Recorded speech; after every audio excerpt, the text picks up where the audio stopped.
Welcome to Herbie at Heart, where herbalism grows in the roots of our hearts, an intrinsic journey where we dwell on the deep and expand the narrow. Starring your favorite herbalists, Tash. Hello. Find her on Instagram at Avant-Garde Life, and me, Philipp. Find me via Power Plants Berlin. One plant, one show, that's the theme, and one interview with a person who represents a part of the plant. Yeah, here we are back again. We would like to introduce a tree today, which is a plant but grows up tall, strong and tall. A tree of the feminine, of new beginnings, the light bringer. A tree used in herbal medicine and in culinary spaces. Can you guess it, Philly? Can we guess guess it? it? We welcome the lovely Birch. Ooh. We have also the pleasure of interviewing Rupert Waites, all the way from Scotland, well, through the internet anyway. A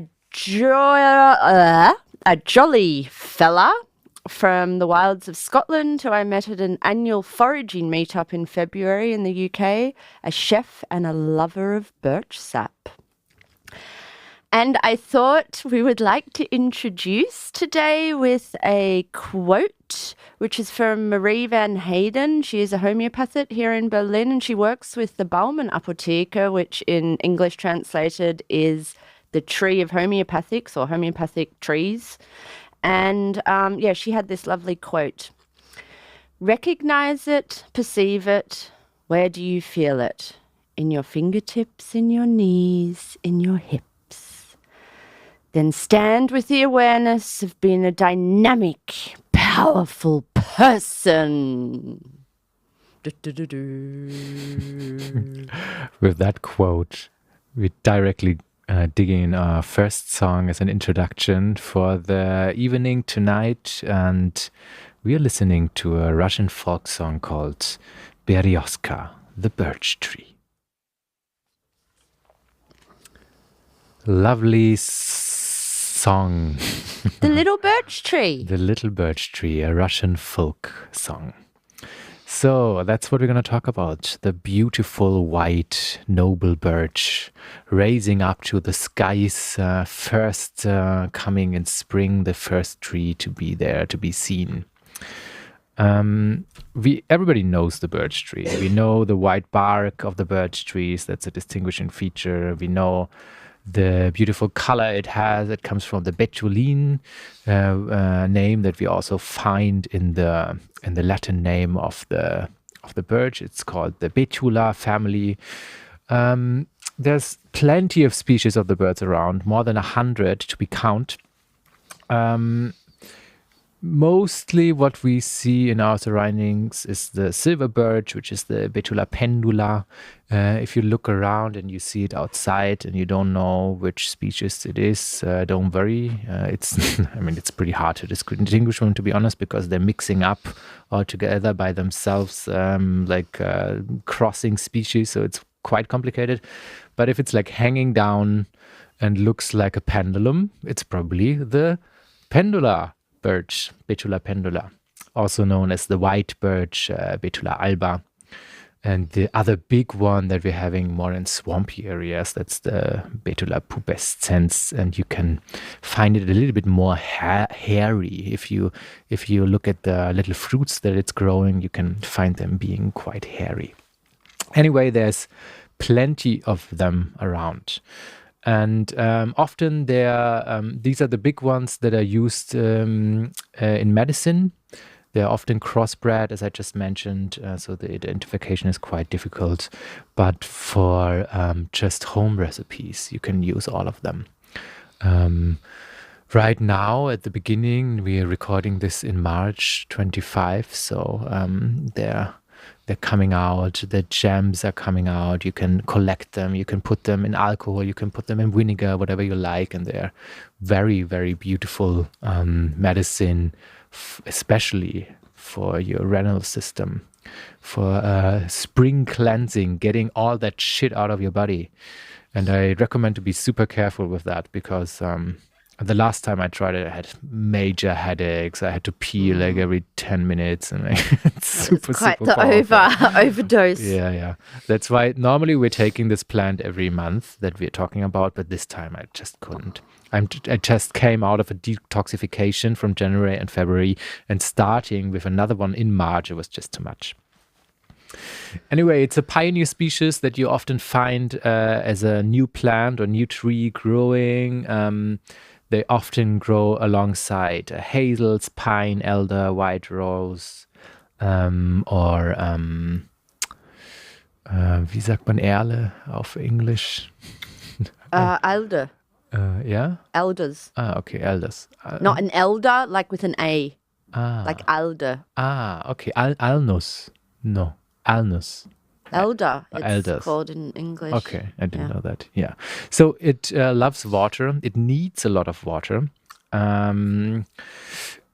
The birch tree is known, especially at a time like this, that you can harvest this beautiful birch water, which is also a very cleansing thing, often used in Russia. They really have a special relation to the birch tree. I mean, we do have one as well. I'm going to talk about that in a little bit when we are getting in the symbolic and mythology of the birch. The symbolism on that is like there's a lot of water running through the birch, like in every tree. But the special thing with what we can have with the birch is you can just put your ear on it and you can listen to the water running up from the ground to the top of the tree. And there's like litters, really plenty of litters every day running through that tree.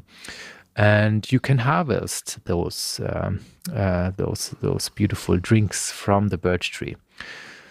Personally, I'm not a big fan of it because it means you have to drill a hole in the birch, and I don't like drilling hole into trees, especially like with resin, with water. For me, it's the same. I like to use what's there and not hurt a plant in order to, especially a tree, in order to get something out of it. It is possible, though. Just be super careful that you clean the hole that you're drilling and that you're closing it again, because it's often a way for bacteria or any aggressors to get into the tree. And if we want to get something out of the tree, we should be careful. Like you put a plaster on a wound of yours that you don't want it to be infected. So the symbolism on that is like the water running from the soil into the top of the tree. It is like the energy of the birch is going up, and up. It's a spring tree. It's a new beginning, new energy. If you meditate under a tree in comparison to an elder tree or something like this, where the energy is going down into the ground, the elders are connected to like hell or the land of the death, the underground. The birch is going up. It's uprising. It's an uprising energy. In homeopathy, it would be like phosphoric. It's nice. It's like outgoing. It's showing off. It's an actor. It's like fiery. There's a fiery energy on it.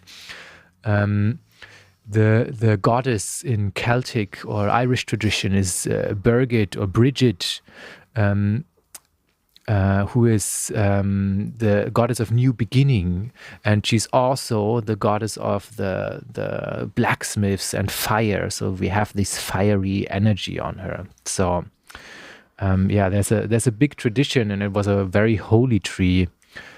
For the Celts, for the Irish, for our region also. It is a very, very old tree, so we are using it for a long, long time. And this name birch comes from an Indo-European root. The word is called berk, which means to shine, which is referring to the tree's bright bark. And also we have the connection again to Bridget, the shining energy. It's energy of virginity. It's the energy of new beginning. It's the energy of growing. It's the energy of origin.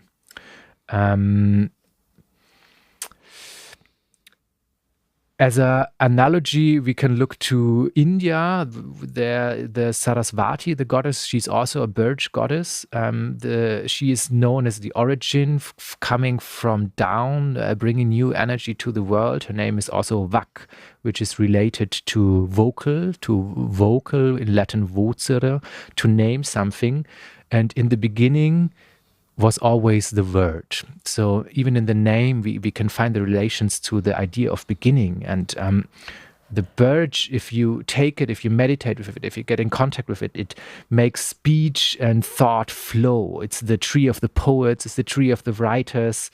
The Vedas, these ancient texts of Hindu scriptures, were first written on birch bark, actually. So we use that to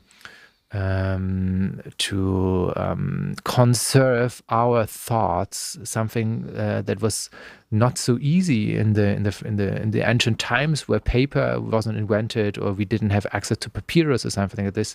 We used birch trees or the bark of the birch to write things down. So there's also a connection to word, to speech, that we find in the symbolism of this tree.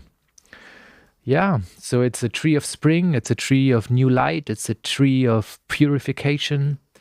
In Imbolc, that we celebrate in the Irish tradition in February. We call it here Maria Lichtmis, of course, the Christians taking over ancient holidays. There's this tradition that you are forming or weaving a St. Bridget cross. So again, we have the Bridget in the original tradition, which is our the Irish Celtic tradition. Bridget was the goddess, the Birgit, the Bridget, or in our Germanic it's the Freya, who's also the goddess of fire, the origin. She's conserving life also. And the Christians just named her as a saint, which makes it easy to getting foreign or alien religions into our own. So we have the Saint Bridget, and we're forming the Saint Bridget cross out of the early stems of new birch trees. And the St. Bridget cross, if you look at it, you see it as a magical thing. It's often used in magic ritual also. So it's very interesting that you have something powerful like this as a magical cross, as a magic symbol made out of birch in Christian culture. So you see there's a big connection from old ancient times getting over and to Christianity, and the Irish still have a relation with that, which is quite beautiful, I think. Yeah, so that's the idea of the birch, that it brings purification, cleansing ideas. And of course, we can also find that if we look in the pharmacology. Very nice. Yeah, we both didn't take the birch this month, Philip, because, as he already explained, and I am highly allergic to birch, which everyone thinks is quite hilarious because I work with herbs, I'm a forager, and it seems to be a joke that everyone loves to laugh at. So what I did this month instead is I carried the homeopathic myrtle in between my breasts every day and slept with it underneath my pillow, just like a lover. And it was quite interesting because I've got a bit of hay fever at the moment, which is from the birch family because they're flowering now. Birch not so much yet, but the alba is actually a lot of pollen's coming out at the moment. Hazel a little bit, not so much, so I can get quite allergic to them as well. And it's been quite interesting as I'm carrying it, what's going on. And I would love to almost take the plant in a very low dose and see what happens, because I'm finding that some of my symptoms are reducing, such as sneezing in the day. My cough has almost disappeared. My eyes are still a little bit here and there, but in general, my complete system is a lot better. And there's some things that also happen emotionally, I feel like, when you have allergies to particular plants, whether it's grass or in this case, whether it's the birch. And I have been feeling a little bit more, you feel a little bit more pushed down in a way. It's also because you kind of get this little bit of slight fatigue around it. And also this week, which has shifted, is that there's some sort of rhythm of light or life that has come back into me. And it's almost this idea which you talked about of like the river flowing again, ideas flowing again, stagnation kind of disintegrating. And I can feel that this week, that, you know, it's probably a little bit also to do with the spring equinox coming. I'm always very like in tune with these sort of changings of weather. But I feel like also carrying the birch with me. And the weirdest thing is on the weekend I was in a sauna and then they did it with like a birch aufguss. And I was really freaked out at first because I thought, oh, no, I hope I don't go into like an anaphylactic shock or something. I mean, I'm not that bad, but still I get a bit worried. And then she flicked the water on me as well. And I was saying there like, oh, Birch. And I actually just sat there and I was like, come to me, lady, come to me. And I felt like it really shifted something. And it is really, as you talked about, the symptom of cleanliness, also determination, overcoming difficulties, new beginnings, old ideas that don't serve you, letting them go. This whole idea of detoxification, not only within the system, but also emotionally, spiritually. And I feel like that has shifted quite a lot. So it's been quite an interesting experiment to not ingest it, but to carry it.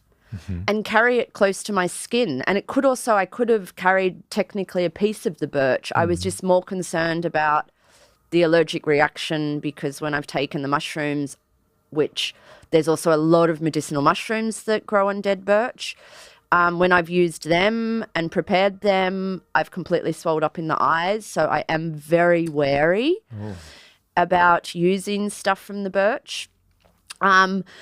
Also, in reflection to your symbolism, is the plant ruler of birch is Venus, which has a lot of relation to Pisces, which is a lot of relation to the lymphatics. And the lymphatics in our systems are all about movement. They need to be moved. And the colour of the lymphatics, when it's healthy, is almost like, slightly resembles birch sap in a way, or the birch liquid, I feel like. It's kind of like when you visualize it, I technically have not taken any of my lymphatics out of my system and looked at it, but the symbolization there for me feels quite similar of the birch sap and how it like moves through the tree and how it cleanses our system, cleanses the ground. Birch trees are very well known for cleansing the ground. They're one of the first trees that come after devastation has come. They're a flat Flachwurzel, actually I know the German term in that, Flachwurzel, like a flat rooter. I'm a flat rooter. Sounds like an Australian slur. Yeah, so it's been quite a to work, I guess, in a different way with the herb, and excuse me. I think it's a very good point what me and Philipp are also talking about, that he chose not to work with it, that I think that we always have to remember this, that if you're listening to this and you're thinking, oh, yeah, wow, detoxification, great, birch sap, but you're not feeling it, then don't do it. You know, just because you're reading something or getting told something, I think it's really important to remember that you don't always have to do everything that people are telling you. You know, if in your mind it's saying do it, but your system's saying don't, then I really think we just leave it and do it in other ways as we've done it. You know, do research, wear it, go into a birch forest and sit with them. There's so many ways that you can you can work with the plants. It's true. Ingesting is a very radical idea, actually. I mean, if you ingest something that you haven't tried before and you don't know the outcome, so there's always a way to sit with it, or plant sitting, getting in contact with it in different ways. Absolutely. And I think that we were doing a plant a month, and I think for both of us, it was quite full on. I know that by the end of the year, it was like we were like plant exhaustion, you know. we got to know the plants well. Plantaustion, yeah. It was quite, it was a little bit too much information. So it's been nice to work with it this time in a different way, actually. I've actually really learned a lot through not being able to ingest it, finding other possible ways of working with it. And that's kind of a gift that I got through the Birch this month. And I think that was such a beautiful gift. Thank you, Birch. We thank you. Thank you for the elegy. I bow down to it. That's very beautiful. Yeah. So yeah, that was kind of my experience, which I just wanted to share because we always talk about how we try it and how maybe you guys can try it in other ways. Yeah. Oh. Maybe let's talk a little bit about what's inside the birch, because there is quite some things, the contents of the birch. That is also an idea how you could get in contact with a tree like this if you don't want to ingest it. Because one of the things that's like super en vogue right now is xylite, which is sugar that's coming out of the birch. So it's a natural sugar alcohol found in birch and birch bark. And with a lower caloric value than normal table sugar. So you probably know all it. Everybody knows it. At this time, you can buy it in almost every supermarket. Also, this is a product from the birch, and if you buy a bio version from that product, that's also an interesting way to get in contact because it's a content of that plant. Yeah, and I mean the plant is full with very interesting content, and maybe it would be interesting to have a look of how it's been used for a long time. We have this birch sap that we often use in Eastern European countries. Also, I think in Germany, I find in Germany it's a little bit, it became more trendy in the last 10 years, but before you could almost just find it in Russian supermarkets in Germany. Like it's not very common. So I feel like I know older Germans. Yeah, they probably know it. And interesting, often only older women have told me about it. That they do it in spring. Yeah, it makes sense. There's not a lot of such a people. Feminine, yeah, also like which I found the connection because of herbal witches. I would say like most of the knowledge is with women. Like that they've used it. Yeah. Unfortunately, like there's not a big scene around the birch, and it's a very, I mean, all over Europe, all over the world, we can find a family of the birch trees. You mentioned before there's. We're using the birch sap. There's also fungi that are growing on the birch, like the chaga that we know. The birch polypore. Or fungus. Birch polypore is this also beautifully used. Was a part of this Ötzi guy that we found, right? Like, they thought it was that. I don't know if they ever really. But I think it was, I don't know if they were confused between two mushrooms. I could be wrong. I didn't read that many articles about it, to be honest. Me neither. I just read like popular scientific articles about it. Let's just say it was. Yeah, okay. There was definitely like one or two mushrooms coming from the birch, which is either the porling that you can use as it's a little bit antibiotic, but also like amazing for your intestines, for your flora. If you are having problems with your digestion, one of these shrooms you can use, which is also quite beautiful. Then it's full with amino acids, mineral enzymes, antioxidants, vitamins, sugars. They used it for eczemas, rashes, psoriasis. Use it for rheumatoid. Yeah, rheumatoids. Actually, quite. You mentioned the sauna before. Like it's very common in the northern regions of Europe that you're having birch. What do you call those little? Esther. Oh, like a birch branch. Yeah, birch branches that you slap yourself with. Yeah, after the sauna. And on the one hand, like it's creating like a blood flow, which is always good if you're having rheumatic problems. But also the ingredients or the contents of the birch are amazing for rheumatic problems. A little bit like the nettle. It's a little bit like Interesting the nettle. Interesting, Nunluff. It's more masculine kind of. Also this time of year. It's coming true, out. and a fiery energy. So it's and also Very almost the opposites, aren't they? In a way. yeah, but in the same time, like really working well together. Yeah. Right? Yeah, I wouldn't combine them. I think that's a bit too harsh. Either or. Yeah, interesting. I never put those two together until just this moment. Yeah, nice. Yeah, yeah. You can use all of that. You can hit yourself with a nettle also. I mean, there's like There's a whole culture around that. yeah, walking into a nettle field. I've done it a few times actually. Anyway, we're not doing nettle. No, we're not doing that. Yeah.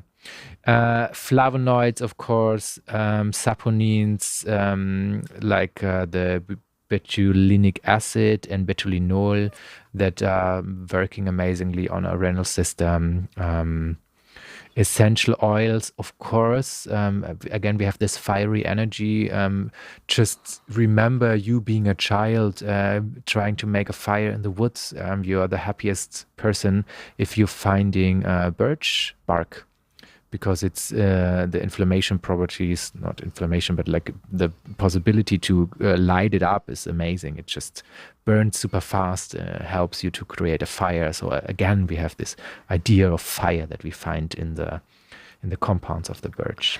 Yeah, there's a nice little doctrine of signatures also with the birch, which the skin, the layers of the birch looks a little bit like when skin is inflamed, or almost like psoriasis in a way. And that they are using it for that. We've talked about doctrine of signatures before, where like plants represent what they could be used for, or give us ideas of what illnesses or ailments we can use them for. And that the birch has got quite strong there with that, of the how the bark's looking. Cool. I would say, talking about the name of the birch, was this word björk, which is very close to the one of Swedish Norwegian name of the birch, which is called björk, which is an amazing transition to our next piece of music by all-time favorite by Björk. All is full of love.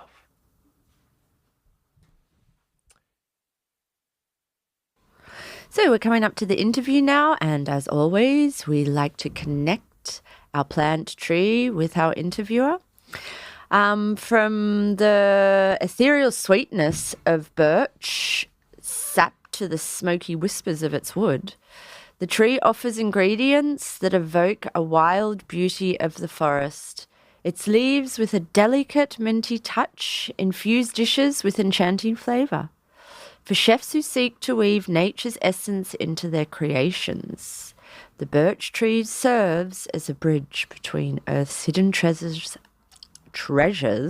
and the art of culinary mastery. That's why today we have invited a chef and a magic man in the kitchen. Born in Edinburgh, raised in Scotland's remote wilderness, Rupert Waites still doesn't know what he wants to do. Oh, I don't either. Look at us. A friend indeed. Wants to be when he grows up. He has explored various roles, including gardening chef and forager. For the last 12 years, he and business partner Tom Chisholm have reimagined Scotland's wild larder through their award-winning drinks brand, Buck and Birch. What started as a pop-up fine dining experience is now celebrated for its innovative use of wild ingredients.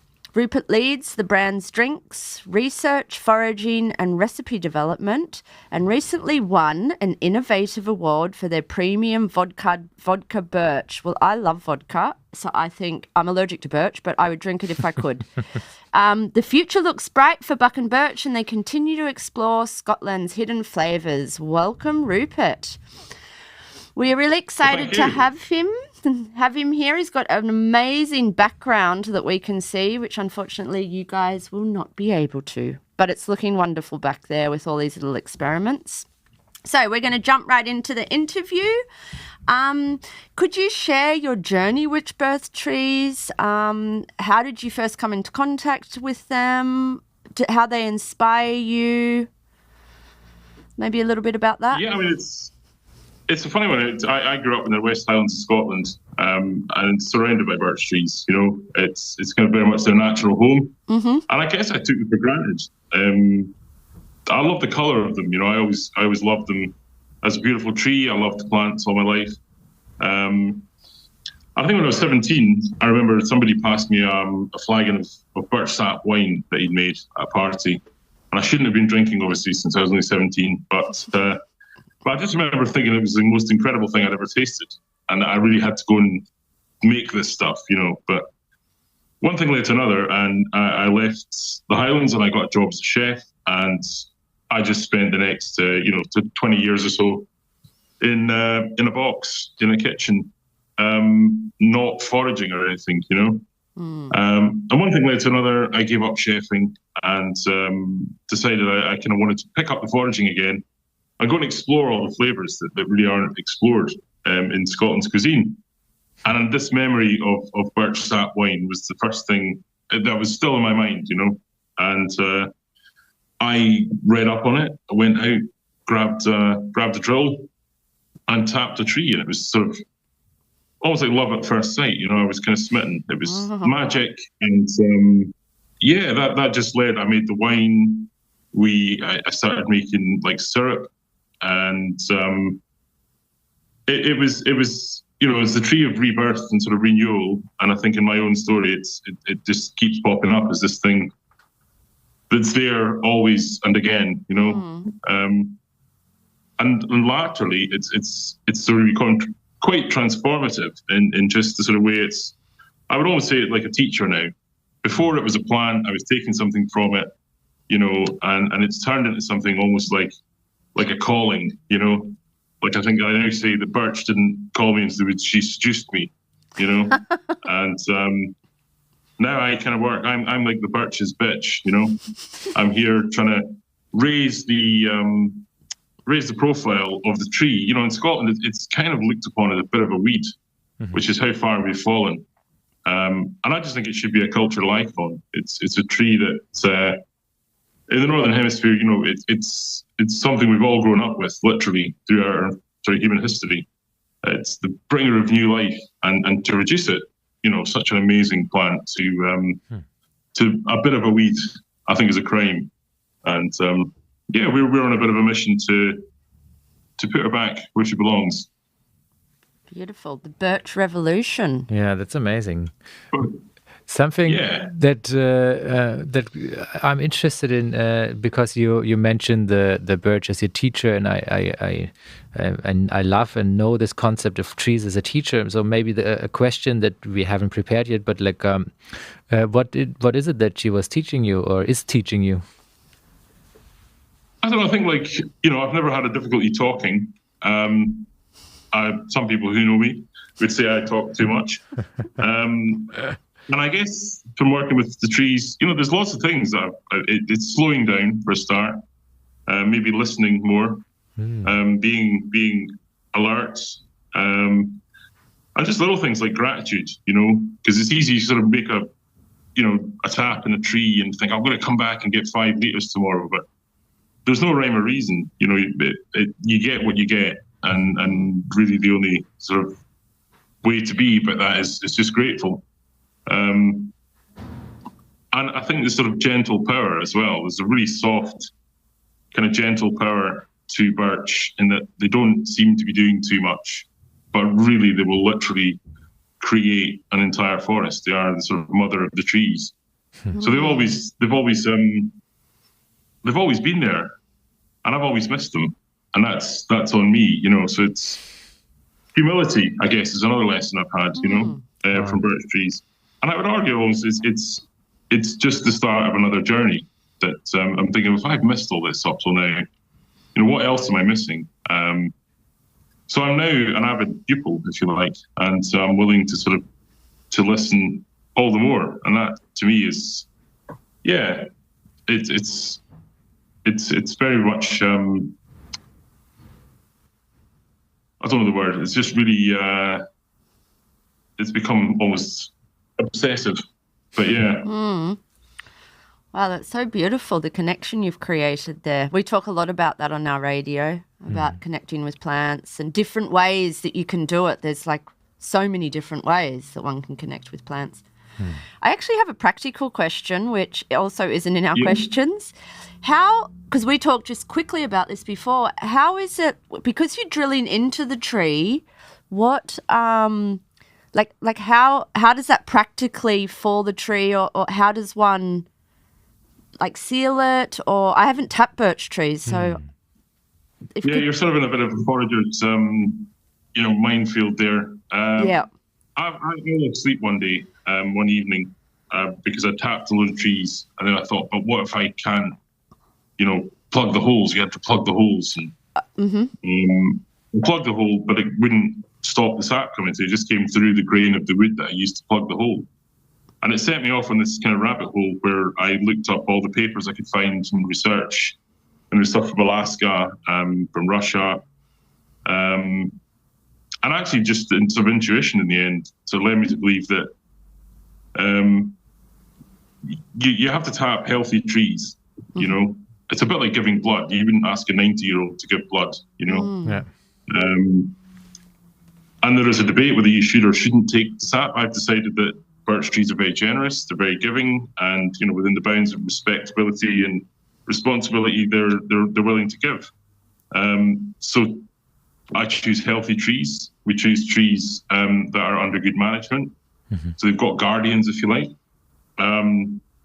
I have a very sterile and very sharp drill bit, which is 8 millimeters.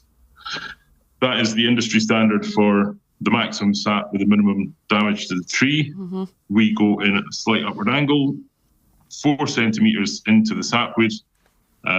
We insert a plastic tap, which is used for the maple industry. It's a very tight fit. We then take all the sap that tree will give us from that tap in that year, because there's no stopping it. So to me, the old way was that you would tap a tree, take 2 liters, then plug that hole with an old stick or something, and then tap another tree and take 2 liters until you had, but you've made 5 holes in 5 trees. So you've got 5 wound sites where one would have done. So I take all the sap that it'll give, and at the end, all we do is we take the taps out, and we say thanks. We plant primroses in the forest, which seems like a very nice thing to do, and we let them heal, and we monitor them. So we've got numbers on each tree. We monitor their growth rates, and we just keep a general eye on their health. Some people say you've got to plug them, but I always say, if you cut yourself, like a bad wound on your arm, would you let the blood wash out any bacteria, and then let your body heal itself, or would you pick up a stick from the forest floor and try and jam it in the wound? And I'm like, at the same time, you're not really going to do a huge amount of damage either way. But I just think, birch trees are 50 million years of engineering brilliance, and they've been fending off boring beetles and woodpeckers and deer antlers and squirrels, and they've got a defense mechanism, and they heal really well. And actually, by the time we've started tapping them, they're maybe 40, 50, 60 years old. If you were to do any damage to the tree, an infection were to get in, by the time it's killed the tree's kind of going to be dead anyway. So it's balance. Should it be done lightly? I don't think so. But it's respect, and I think the way that we're working, bringing the story of the birch to people and sort of raising the profile of birch, in the long run, if 1 or 2 die along the way, it's almost inevitable. They're quite fragile trees, but over the whole piece, there will be more birch. And birch will be sort of greater part of our lives as well. So I think it's a balance. It's not harmless, but it's not something to be shied away from, I don't think. Yeah. You're just talking about the story of the birch that you're bringing to the people. The birch tree has a special place in various cultures, in the Germanic, in the Celtic, in the Irish, in the Scottish tradition. So what does this birch tree symbolize for you, and do you incorporate the cultural significance into your work at Buck and Birch? Yeah, I mean, it's something, primarily it's been an ingredient up to now, and in using it as an ingredient, like, again, it's that sort of seduction thing. You get drawn in and you're like, there's more to this. But it was never really a huge part of my culture. There was no festivals or, superstitions particular to birch. I mean, since I've started this, people come and they tell me things. Mm-hmm. I have a friend who maybe has a disagreement with their father from time to time. And when they have this disagreement, it's traditional. It's the tree of renewal, the tree of, new beginnings. So like, I guess some cultures, we bring an olive branch. In Scotland, it's been traditional to bring a birch branch and say, look, can we start again, which I love. And when babies are born, I think in Scotland, it was the tradition. It no longer is the tradition that you would bring birch boughs into the house to sort of, it's for purity, it's, and protection as well, I think was the thing. Babies' cradles would be made from birch. Yeah.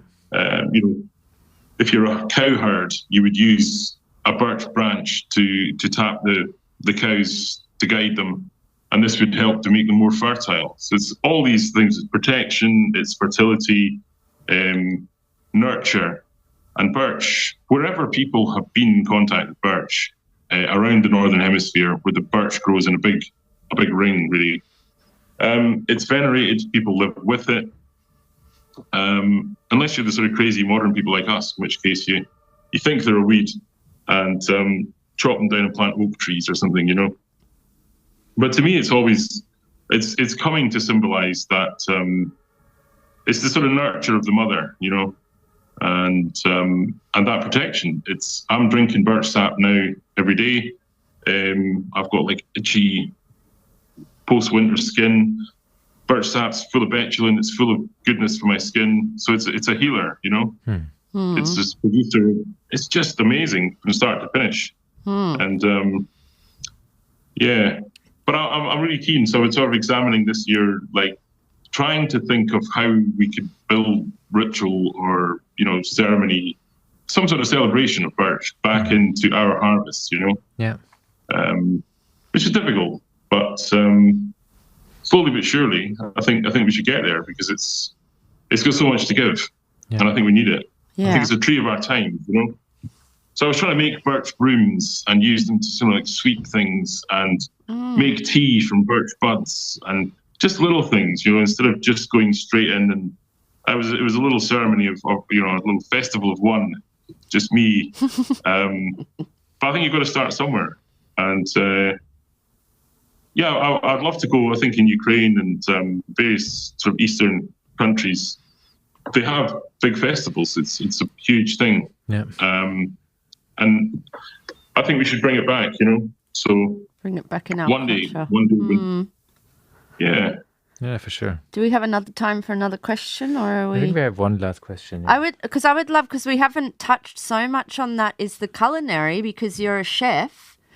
And are there like particular dishes or ingredients that kind of bring out the birch, or that you would use with birch flavors when you're cooking?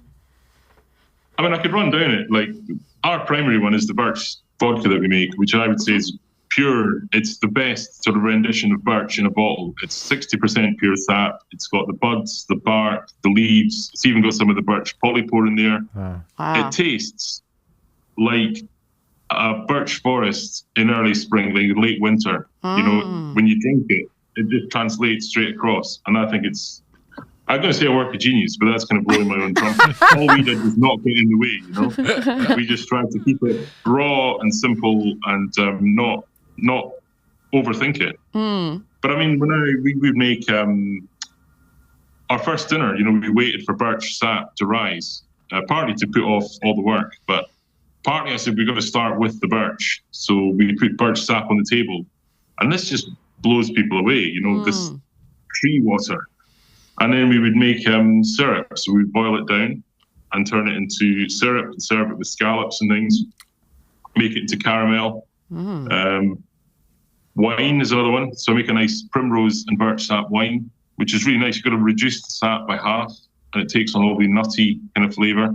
The cambium, so the layer just under the bark, dried out, I think boiled once. It's quite bitter.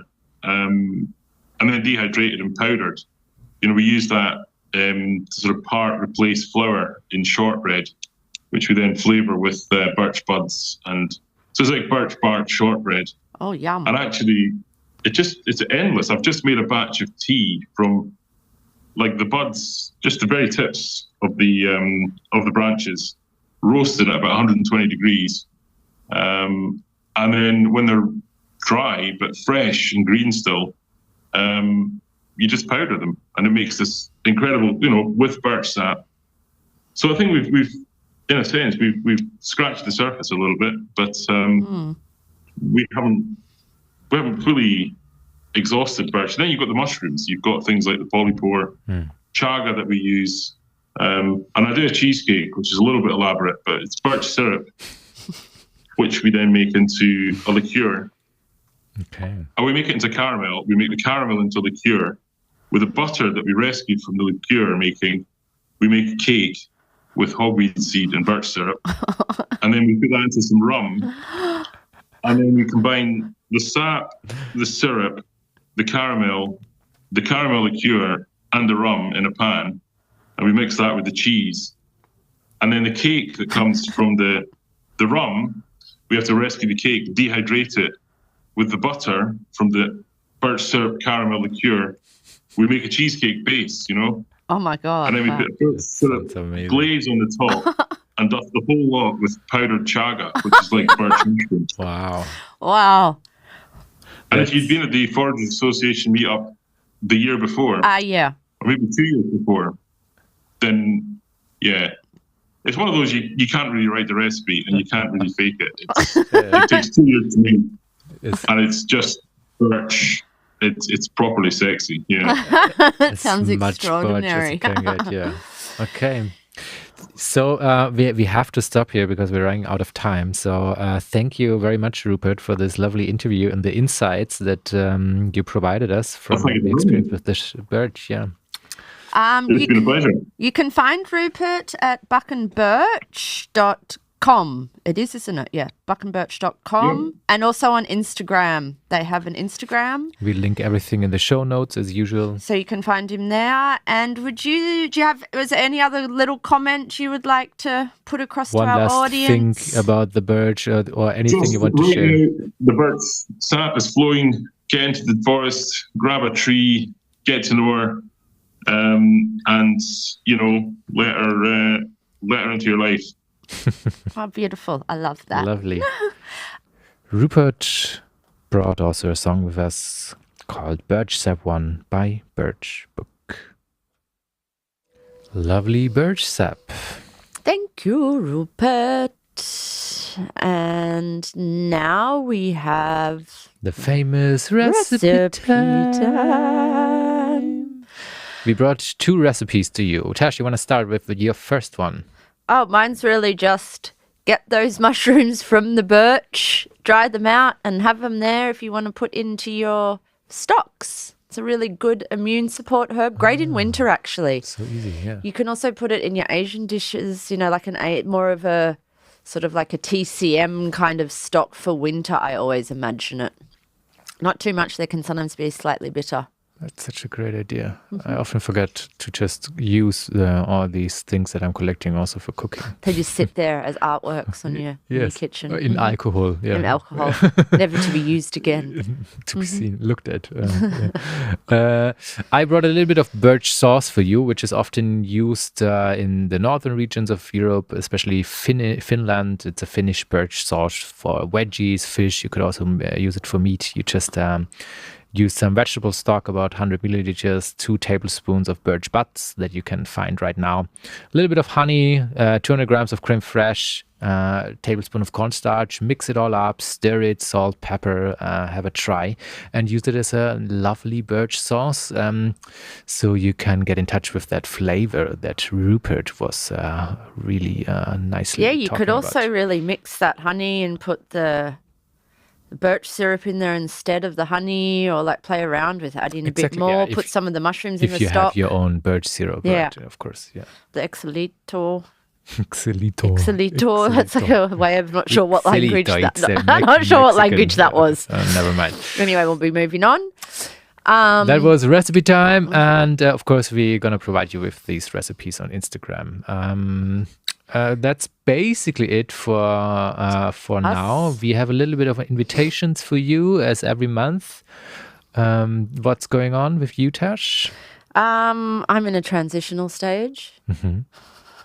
Birchy, and very I'm birchy. very birchy. I'm like transitioning, letting the creative juices flow.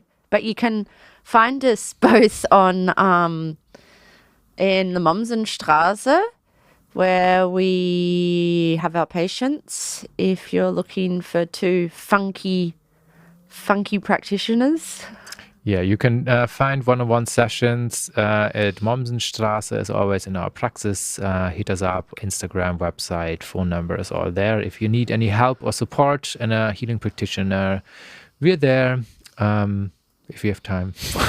Don't be square. Don't be square. Yeah. Do I have something going on? We're probably going to make another full moon workshop, ritual workshop. We did one last week that was quite amazing. A combination of live music. Me and my friend Miko were producing live music with Leibarbeit. And there's most likely another one coming up because it was quite successful. And we're going to provide you with details on Instagram. So if you're interested in some body work combined with live music performance by me and my friend Miko together with my partner Camille, well, follow us on Instagram, Tash at Avantgarden Live, me at Power Plants Berlin, and listen to the radio. It's good for your ears. Herbie at heart, Herbie by nature.